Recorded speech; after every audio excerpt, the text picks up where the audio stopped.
সহপাঠী, বন্ধুবান্ধব, আত্মীয়স্বজন, শুভাকাঙ্ক্ষী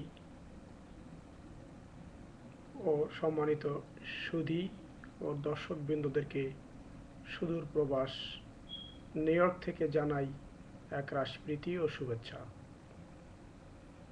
প্রবাসী জীবনের প্রায় 14 বছর অতিক্রম করার পরও এখন রাত প্রায় 1টা বেজে গেছে, অথচ দেশের ফেলে আসা বন্ধুদের, আত্মীয়স্বজন, শুভাকাঙ্ক্ষীদের স্মরণে আজকের এই ক্ষুদ্র প্রয়াস। ক্ষমা সুন্দর দৃষ্টিতে দেখবেন।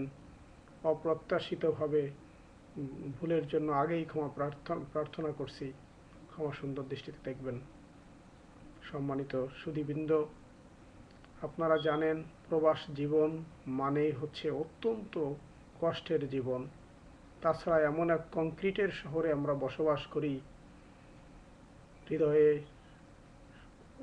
গভীর ভালোবাসা, শ্রদ্ধা থাকা সত্ত্বেও সময় অভাবে অনেক আত্মীয়স্বজন, বন্ধুবান্ধব, শুভাকাঙ্ক্ষীদের প্রতি দায়িত্ব পালনে অনেক সময় অবহেলার প্রমাণ রয়েছে যথেষ্ট।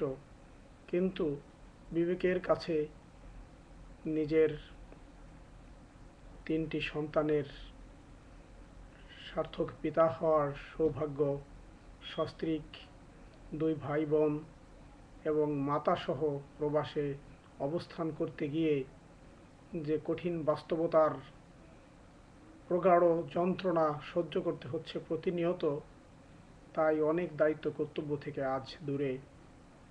তাই প্রবাসে থেকেও যে সমস্ত বন্ধু বান্ধব, আত্মীয় স্বজন, শুভাকাঙ্ক্ষীদের প্রতি দায়িত্ব পালনে ব্যর্থতার পরিচয় দিয়েছি, সময় অভাবে যোগাযোগ রক্ষা করতে ব্যর্থ হয়েছি এবং দেশ মাতৃকার আলো বাতাসে বড় হয়ে লেখাপড়া শিখে প্রবাসে এসে দেশের থেকে অনেক দূরে দেশের প্রতি যে দায়িত্ব কর্তব্য ভুলে গেছি, এই যে মর্ম পীড়া নিজেকে মাঝে মাঝেই দগ্ধ করে তোলে, নিজেকে মাঝে মাঝেই বিচলিত করে, ভাবিয়ে তোলে। আর সেই ভাবাবেগ থেকেই আজকের এই ক্ষুদ্র প্রয়াস।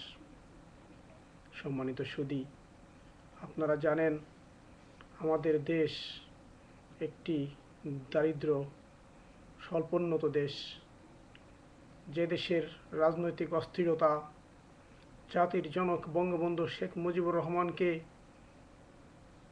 জাতির জনককে নির্মমভাবে হত্যার মাধ্যমে, হত্যার ষড়যন্ত্র, যে হত্যার ষড়যন্ত্রের ইতিহাস রচনা করা হয়েছিল, বাংলাদেশের সঠিক ইতিহাসকে ভুলুণ্ঠিত করে স্বার্থান্বেষী মহলরা বারবার সেই স্বাধীনতার পতাকার উপর লোভ, ক্ষোভ, হিংসা, প্রতিহিংসা জাগ্রত করে দেশের ইতিহাসকে নস্যাৎ করে, দেশের বুদ্ধিজীবীকে নির্মমভাবে হত্যা করে যে ষড়যন্ত্রের জাল বিস্তার করেছিল, সেই বিস্তার থেকে জাতি এখনো মুক্তি পায়নি। শিশু গণতন্ত্র যখনই মাথা উঁচু করে দাঁড়াতে চায়, দুর্ভাগা জাতিকে যখন নেতৃত্ব দেওয়ার জন্য জাতির জনকের কন্যা দীপ্ত কণ্ঠে এগিয়ে আসেন, তাকে হত্যাসহ, সপরিবারে তাকে নির্মূলের ষড়যন্ত্র সহ, এমনকি -2 ফর্মুলার মাধ্যমে তাকে রাজনীতি থেকে চিরতরে বিদায় দেওয়ার জন্য যে সমস্ত ষড়যন্ত্র বাংলার মাটিতে হয়েছে আপনাদের কারোরই অজানা নয়। তবুও প্রবাস থেকে আজ আপনাদের প্রতি আমার বিশেষ অনুরোধ, আপনারা যে যেখানেই থাকেন, জাতির জনকের আশা আকাঙ্ক্ষার বাস্তব প্রতিফলন ঘটাতে, রবীন্দ্রনাথের সোনার বাংলা গড়তে, বঙ্গবন্ধুর সোনার বাংলার সার্থক করে তুলতে এবং জননেত্রী শেখ হাসিনার ডিজিটাল বাংলার স্বপ্নকে বাস্তব রূপ দিতে আপনারাই পারেন, আমরাই পারি। আবারও সমস্ত ভুল ত্রুটিকে ভুলে দলমত নির্বিশেষে ব্যক্তির স্বার্থকে জলাঞ্জলি দিয়ে, দলের স্বার্থকে জলাঞ্জলি দিয়ে হীনমন্যতাকে অতিক্রম করে আসুন আমরা কাঁধে কাঁধ মিলিয়ে সোনার বাংলাদেশ, ডিজিটাল বাংলাদেশ গড়ার প্রত্যয়ে অঙ্গীকারাবদ্ধ হই। প্রবাস থেকে আমরা প্রবাসীরা অক্লান্ত কষ্ট করে যে রেমিটেন্স বাংলাদেশে পাঠাই, আপনারা প্লিজ দেশের প্রতি একটু ভালোবাসা দিয়ে, যারা দায়িত্বে আছেন এবং যারা বিরোধী দলে আছেন এবং যারা রাজনীতি করেন, আমি আপনাদের সবাইকে দলমত নির্বিশেষে অনুরোধ জানাবো, সমাজকর্মী, এনজিও কর্মী, শিক্ষক, পেশাজীবী, বুদ্ধিজীবী সবাইকে অনুরোধ জানাবো, শুধু দলের জন্য দল নয়, ব্যক্তির জন্য ব্যক্তি নয়, দেশমাতৃকার ভালোবাসার জন্য আসুন আমরা ব্যতিক্রমভাবে এগিয়ে যাই। আমরা জননেত্রী শেখ হাসিনার যে দীপ্ত চ্যালেঞ্জ নিয়ে ক্ষমতা গ্রহণ করেছেন, যে অধঃপতিত জাতিকে মুক্তির জন্য অক্লান্ত পরিশ্রম করে যাচ্ছেন, আসুন আমরা তার হাতকে আরও শক্তিশালী করি, তার প্রতিটি কাজ কর্মকে সহযোগিতা করি এবং নিশ্চয়ই আমরা আশা করব যে এই দেশ মাথা উঁচু করে বিশ্বের বুকে দাঁড়াতে পারবে, আর আমাদের এত কষ্ট করে প্রবাসে থাকতে হবে না। আমরা বন্দি জীবনের মতো প্রবাসে থাকি, যদিও আমেরিকার স্বর্গরাজ্য, পৃথিবীর স্বর্গরাজ্য বলে খ্যাত নিউ ইয়র্ক শহরে বসবাস করছি, তবুও মনের মধ্যে সবসময় কেন যেন শূন্যতা, কেন যেন কোথায় একটু ঘাটতি রয়ে গেছে।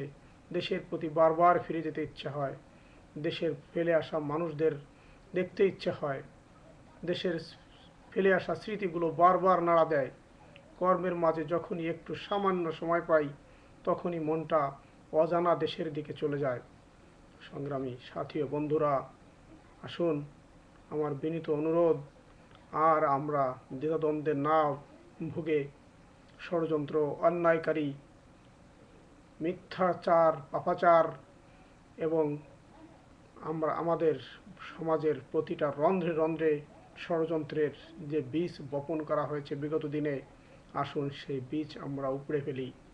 আসুন আমরা প্রতিজ্ঞাবদ্ধ হই, আসুন আমরা নতুনের জন্য শপথ নেই। আমাদের সোনার বাংলা গড়ার, ডিজিটাল বাংলাদেশ গড়ার প্রত্যেকটি পর্বে পর্বে আমরা যেন অংশগ্রহণ করতে পারি, আমরা যেন দীপ্ত কণ্ঠে এগিয়ে যেতে পারি, আমরা যেন দীপ্ত বলিষ্ঠ নেতৃত্ব নিয়ে এগিয়ে যেতে পারি। জাতির মুক্তি না আসা পর্যন্ত আমাদের এই সংগ্রাম চলবেই, জনতার সংগ্রাম চলবেই,